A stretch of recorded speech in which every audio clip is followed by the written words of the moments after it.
إدراج جدول. يمكنك إدراج جدول بعدة طرق وذلك كما يلي.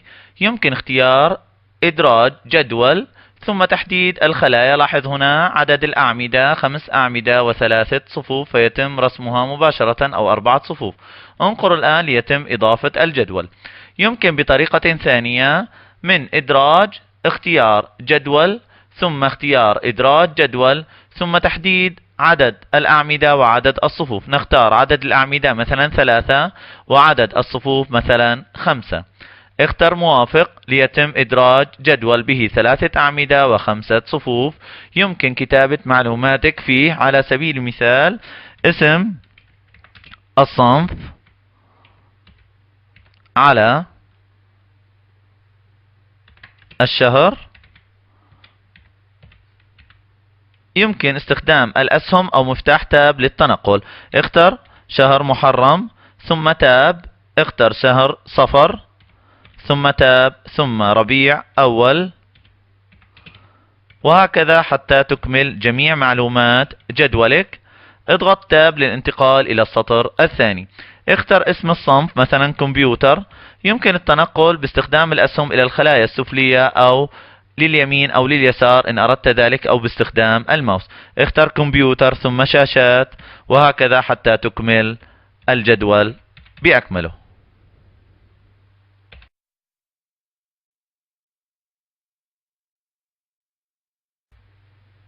رسم الجدول. يمكنك بدلا من إدراج جدول رسم الجدول وذلك من إدراج. اختر جداول ثم اختر رسم الجدول. الآن يمكنك رسم الحدود الخارجية على سبيل المثال. يمكن عمل التقطيعات بالنقر والسحب. لاحظ هنا يمكن الرسم شكل الجدول كما تريد. كما تلاحظ هنا يمكن كتابة أو رسم الجدول كما تريد. لاحظ هنا قمنا بإنشاء الجدول بالشكل الذي نختاره. لاحظ هنا يتم رسم الجدول حسب الشكل الذي نريده. لاحظ ذلك. لاحظ تم رسم الجدول حسب الشكل الذي نريده.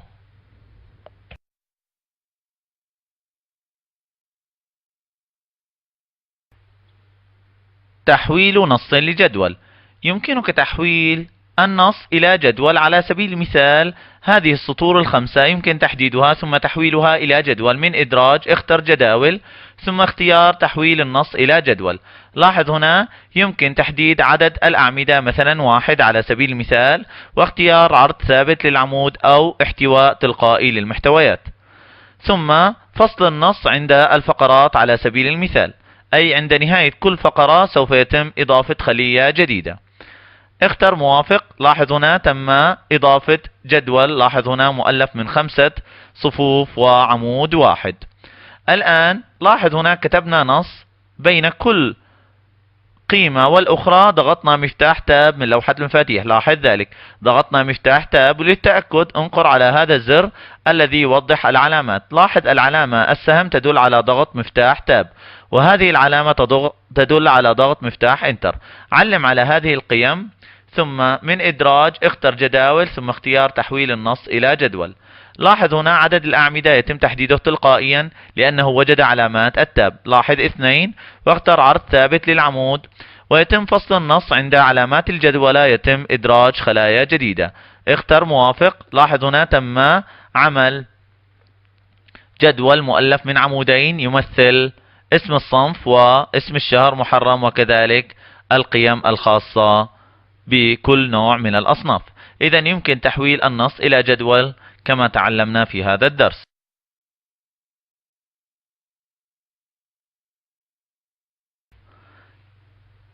إدراج جدول إكسل. يمكنك إدراج جدول إكسل ضمن مستند وورد وذلك كما يلي.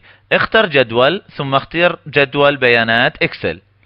لاحظ هنا سوف يتم وضع جدول نفس شكل جداول إكسل مؤلف من خلايا. يمكن كتابة ما تريد فيه مثلا اسم الصنف على سبيل المثال، ثم اضغط على سبيل المثال اختر طابعة على سبيل المثال وشاشات.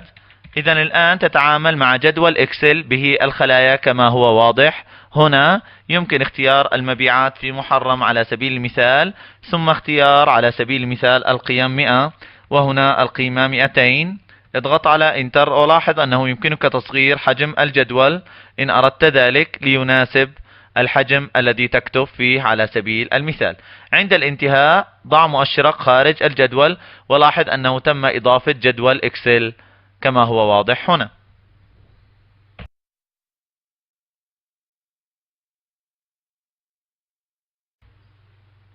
إدراج الجداول السريعة. هناك بعض الجداول الجاهزة التي يمكنك إدراجها تلقائيا ضمن وورد أو ضمن مستند وورد مثل التقاويم وغيرها. اختر إدراج ثم اختر جدول ثم اختر الجداول السريعة. هناك العديد من الجداول الموجودة، مثلا التقويم على سبيل المثال بأي شكل من الأشكال الموجودة. لاحظ هنا توجد العديد من الأشكال الجاهزة التي يمكنك الاعتماد عليها ثم تغيير ما تريد فيها. على سبيل المثال يمكن اختيار أي نوع من الأنواع الموجودة. نريد إدراج تقويم على سبيل المثال بهذا الشكل، انقر عليه ليتم إدراجه مباشرة. لاحظ هذا التقويم يمكن تعديل ما تريد فيه، مثلا بدلا من مايو اختر كلمة على سبيل المثال شهر 5 على سبيل المثال. يمكن تغيير القيم في أي خلية، مثلا القيمة هنا مثلا 10 على سبيل المثال، وذلك لرؤية كيفية التعديل. إذا يمكن إدراج الجداول السريعة ضمن وورد 2007.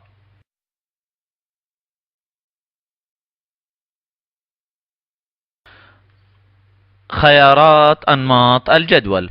يمكنك تنسيق الجدول بتنسيقات موجودة ثم تغيير هذه الخيارات، وذلك كما يلي: حدد الجدول، وذلك بالنقر على المربع الموجود في الجزء العلوي الأيمن. لاحظ هنا هذه الإشارة تحدد الجدول، فيظهر لنا تبويبين إضافيين: تصميم وتخطيط. من تبويب تصميم يمكنك التعامل مع خيارات أنماط الجدول بعد تحديد النمط الذي تريده. اختر أي نمط من الأنماط الموجودة. سوف نختار أحد الأنماط التي سوف نتعلمها فيما بعد. اختر على سبيل المثال هذا النمط أو هذا النمط. اختر هذا النمط ولاحظ الشكل المنشأ هنا. لاحظ هذا الشكل. يمكن على سبيل المثال عمل تخصيص لخيارات أنماط الجدول. يمكن جعل الصف الأول صف رؤوس أو لا ليصبح صفا عاديا. اختر أن يكون الصف الأول صف رؤوس والعمود الأول هو عمود مهم أو عمود الأصناف على سبيل المثال. يمكن إلغاء ذلك. اختر العمود الأول. يمكن جعل صف للإجمالي وهو الصف الأخير. لاحظ هنا الصف الأخير يصبح كصف إجمالي كما هو ملاحظ هنا أو لا. وكذلك بالنسبة للعمود الأخير إذا كان العمود الأخير يحوي على إجماليات. يمكن إظهار الصفوف المرتبطة، أي يظهر صف بلون والصف الثاني بلون آخر كما هو واضح هنا، أو يمكن إلغاء ذلك، جعل ذلك بالنسبة للأعمدة، أي الأعمدة مرتبطة، أي عمود بلون وعمود بلون آخر كما هو واضح هنا.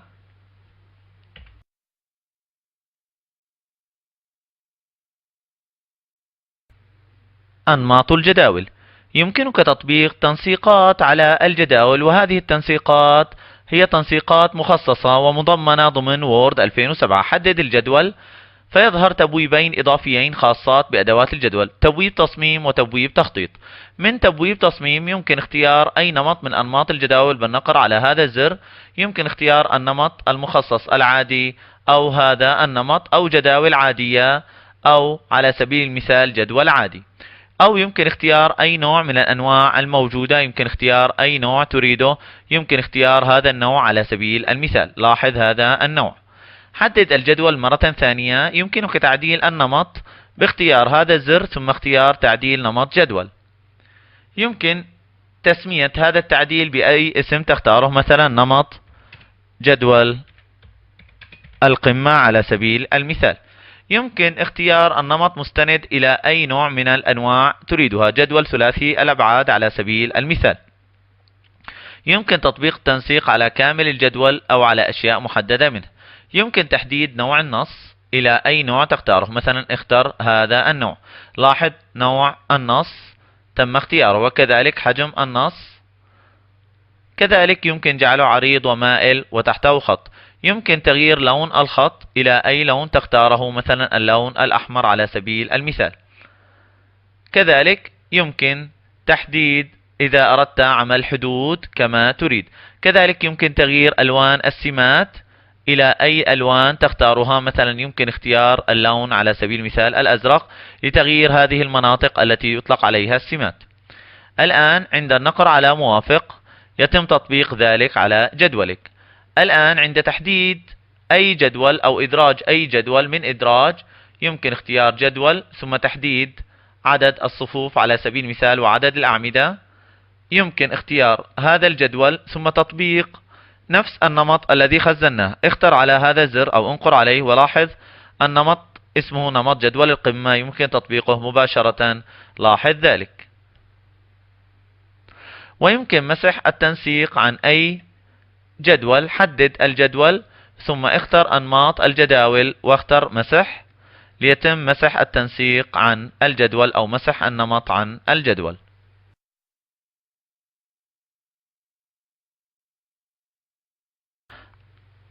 الحدود والتضليل. يمكنك عمل حدود وتضليل حول أي مكون من مكونات الجدول، وذلك كما يلي. حدد الصف الأول بالنقر على يمين الصف، ثم اختر من تضليل، اختر اللون الذي تريده، على سبيل المثال اللون الأصفر. يمكن تحديد بعض الصفوف أو بعض الخلايا. حدد هذه الخلايا على سبيل المثال، يمكن تحديد الخلايا الثلاثة فقط، ثم انقر على تضليل واختر بلا لون أو اختر ألوان إضافية إن أردت ذلك. اختر أي لون تريده، مثلا هذا اللون. يمكن تحديد صف الإجماليات، ثم من تضليل اختيار أي لون لصف الإجماليات على سبيل المثال. أما الخلايا المتبقية فيمكن تحديدها وتحديد لون لها، على سبيل المثال يمكن اختيار هذا اللون. إذا انتهينا من إضافة التضليل عن الأجزاء. يمكن الآن تحديد الجدول بكامله أو جزء منه واختيار الحدود التي تريدها. يمكن اختيار بلا حدود لإلغاء جميع الحدود، أو اختيار حدود تريدها حد سفلي تحت جميع الخلايا على سبيل المثال، أو يمكن اختيار كافة الحدود لعمل حدود حول الخلايا. ولتعديل شكل الحدود لاحظ أنها حدود ثلاثية. يمكن اختيار حدود وتضليل وتعديل ما يتعلق بالحدود والتضليل. يمكن قبل اختيار أي حد، لاحظ هنا علينا أولا تحديد لون الحد، اختر اللون المناسب. يمكن اختيار على سبيل المثال اللون البرتقالي، وكذلك اختر العرض للحد على سبيل المثال 50 نقطة، واختر نوعه، مثلا اختر هذا النوع أو هذا النوع أو أي نوع موجود. سوف نختار هذا النوع، ويمكن اختيار العرض أكبر قليلا على سبيل المثال. يمكن إلغاء الحد العلوي أو الحد السفلي أو إظهارها. كذلك يمكن إلغاء الحدود الداخلية أو إظهارها لكامل الجدول. كذلك يمكن عمل قطريات كما هو واضح هنا. يمكن الآن التطبيق مباشرة بالنقر على موافق. لاحظ هنا يتم تعديل الجدول. الآن يمكن على سبيل المثال عمل حد للصفحة.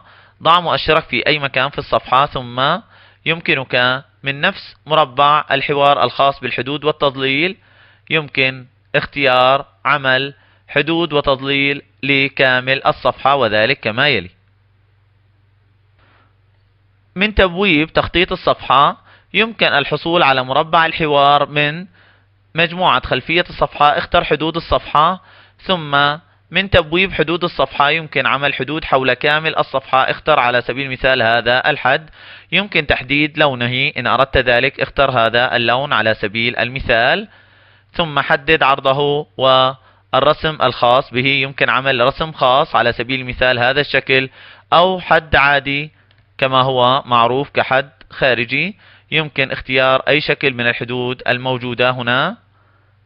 لاحظ هنا مجموعة كبيرة من الحدود يمكن إضافتها.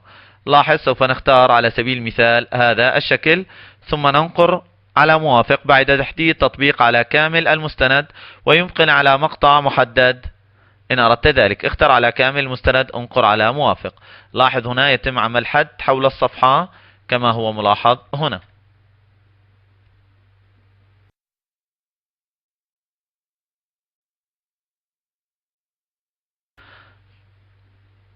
رسم الحدود. يمكنك رسم حدود جدول، وذلك كما يلي. يمكن رسمها بشكل يدوي. ضع مؤشرك في أي خلية من خلايا الجدول فيظهر تبويب تصميم وتخطيط. من تبويب تصميم اختر رسم الحدود. حدد نوع الخط الذي تريد الرسم به، مستمر أو منقط أو مزدوج أو أي نوع من هذه الأنواع. سوف نختار هذا النوع. نحدد سمك الخط على سبيل المثال 3 نقط. كذلك حدد لون القلم إلى أي لون تختاره، مثلا هذا اللون. الآن يمكنك رسم الحدود كما تريد. يمكن النقر على سبيل المثال لرسم الخط العلوي على سبيل المثال. لاحظ هنا الخط العلوي، يمكن رسم الخط السفلي كما هو واضح هنا. يمكن رسم الخطوط الجانبية كما هو واضح هنا. يمكن رسم أي خطوط تريدها كما هو واضح هنا. إذا رسمنا أي خطوط نريدها